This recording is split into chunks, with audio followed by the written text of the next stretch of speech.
from the church what's happening now. As you know that a few weeks ago we were able to put together a news agency. It's the Because National News Network, which is a think tank news agency sponsored and owned by the church of what's happening now. We're happy to have this news agency together, and we thank God for it.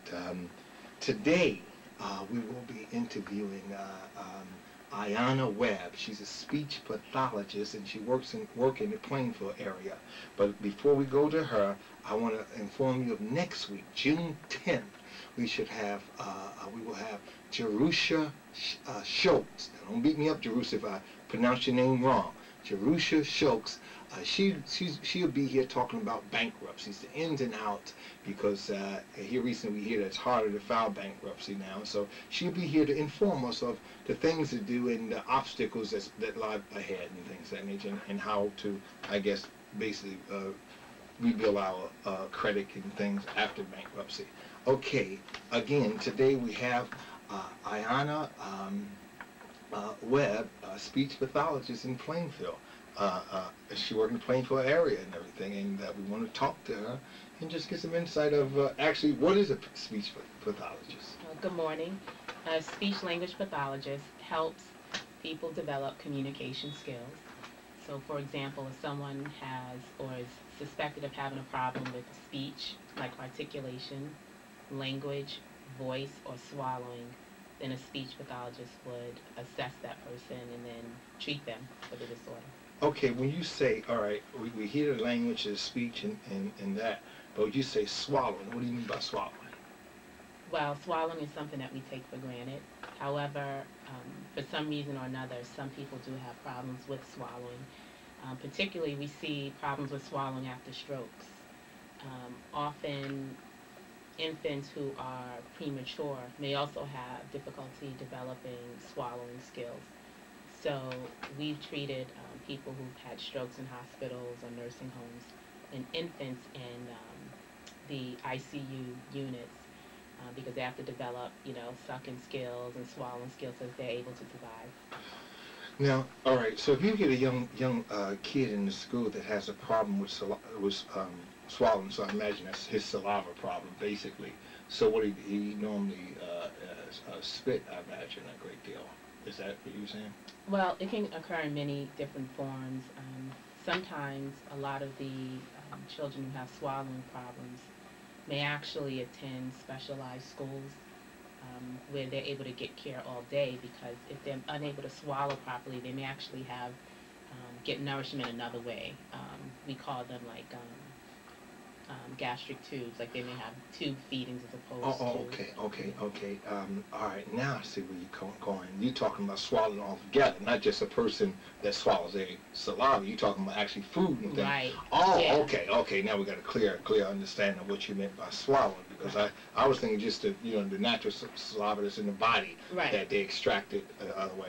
Now, I remember years ago, being in, I think, 3rd grade, I had a problem with the S sound, and I would instead of I would go over the S. And I would hate to do it now, kind of juvenile, childish, but and I had a speech teacher that would come maybe once a week. She would draw, like I'm drawing here, S, snake, okay, and we would work on the S sound.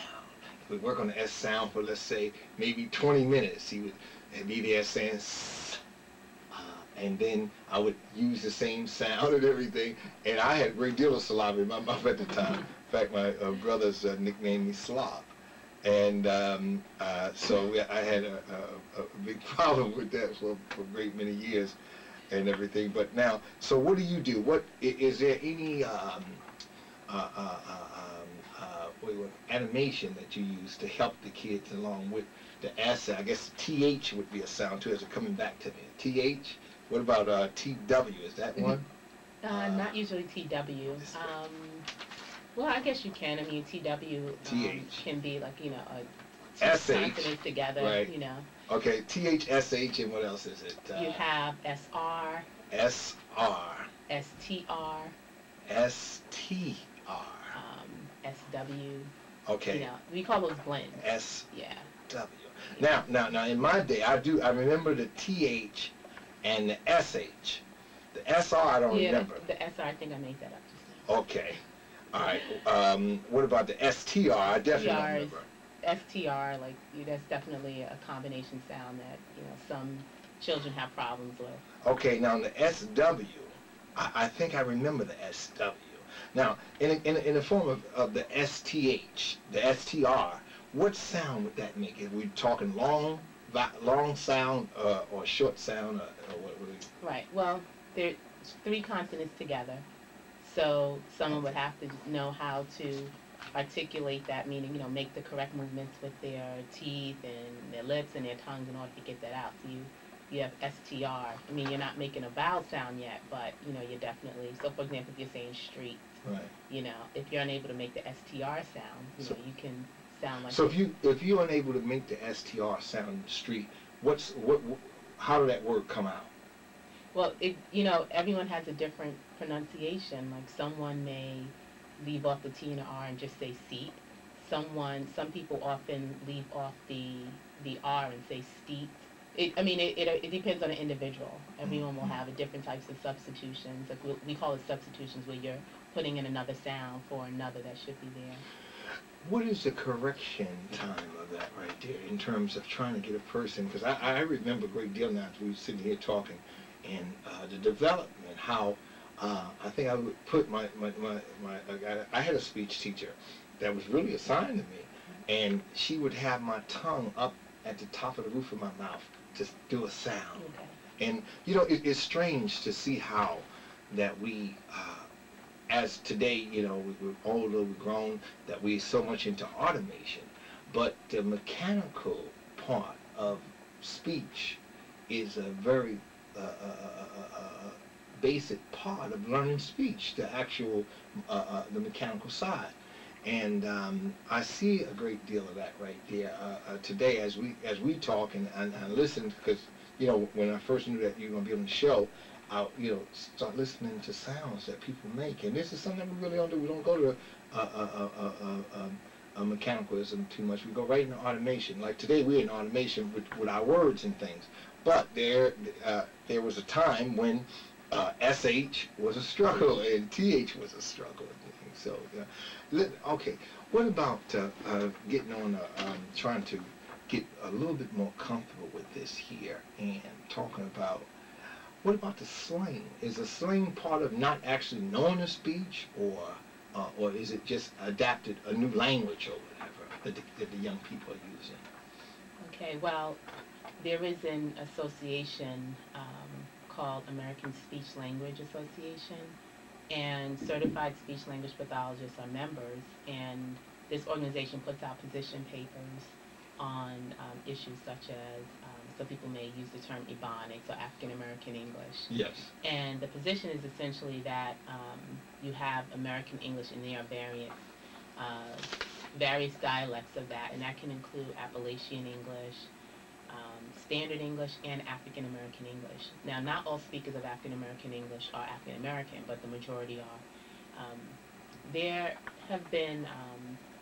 been a lot of research on the correlation between African American English and then the skills that speakers of those young speakers, like children, that they're able to develop when they're moving into the academic world. Because essentially we want children to be able to become educated and be successful and not be hindered by any particular dialect. But the essential is that it's just a difference. There's nothing wrong with, African American English. Slang, of course, doesn't have to be African American English. It can just be, a part of a particular region. But, it's fascinating. I think the most important thing is that children have access to good education, good quality education. And if they ultimately can become bilingual, meaning, for example, if they have to go, someone's 18 and 21, they have to go into an interview, then they're able to use the language of the economy, the language that's required of that job to be successful. And at the same time, when they're hanging out with their friends, that they can also, if they want to, be able to use whatever dialect that they choose. Strange you say that right there. I know we had Dr. Howard here on Because National News Network a few weeks ago, her and her husband Sam Howard, and he worked, it was a good show because we learned a lot about him. He worked with the charter schools. Right. And Dr. Howard talked about this bilingual thing that we just don't talk about. I mean, that we just really don't put a word on or whatever, or get a great understanding with it. That it is two different languages.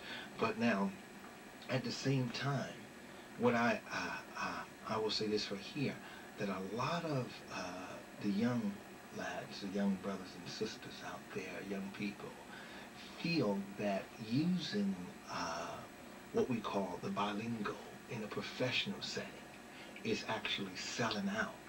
It's actually selling their soul, and they don't feel comfortable with using it. So how do we get them to use what we call a blueprint, where the standard English is actually a blueprint. No one really owned it. It was written by someone, but no one actually owned it. It can be acquired by anybody. It's like the Bible.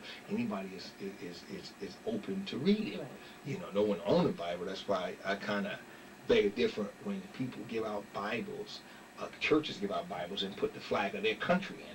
I think that right there is kind of on a bias side. I think that if you're going to put the flags of every country in the Bible, because we don't want to relate one with the other, because no matter where you find, you're going to find somebody of your belief in wherever country you may not believe.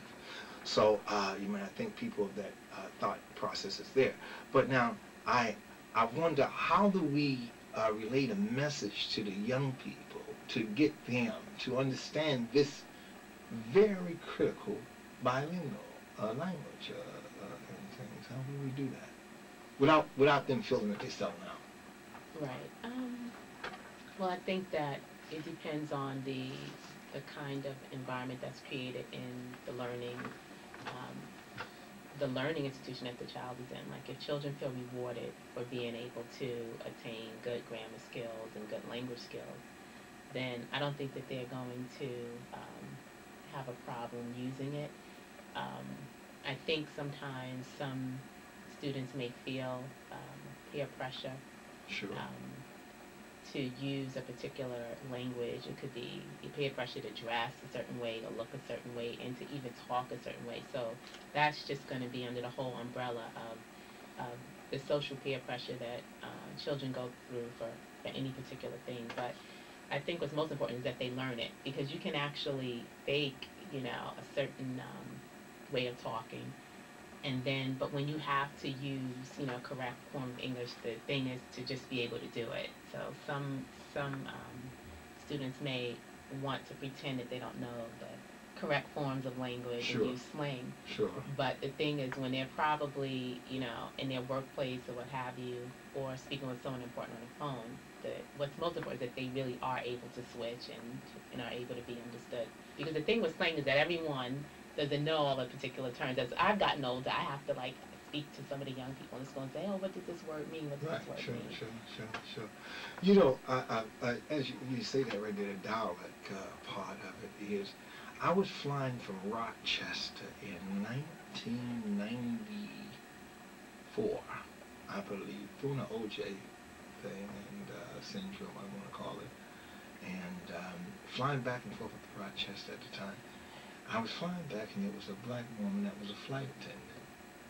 And now, I know the word store.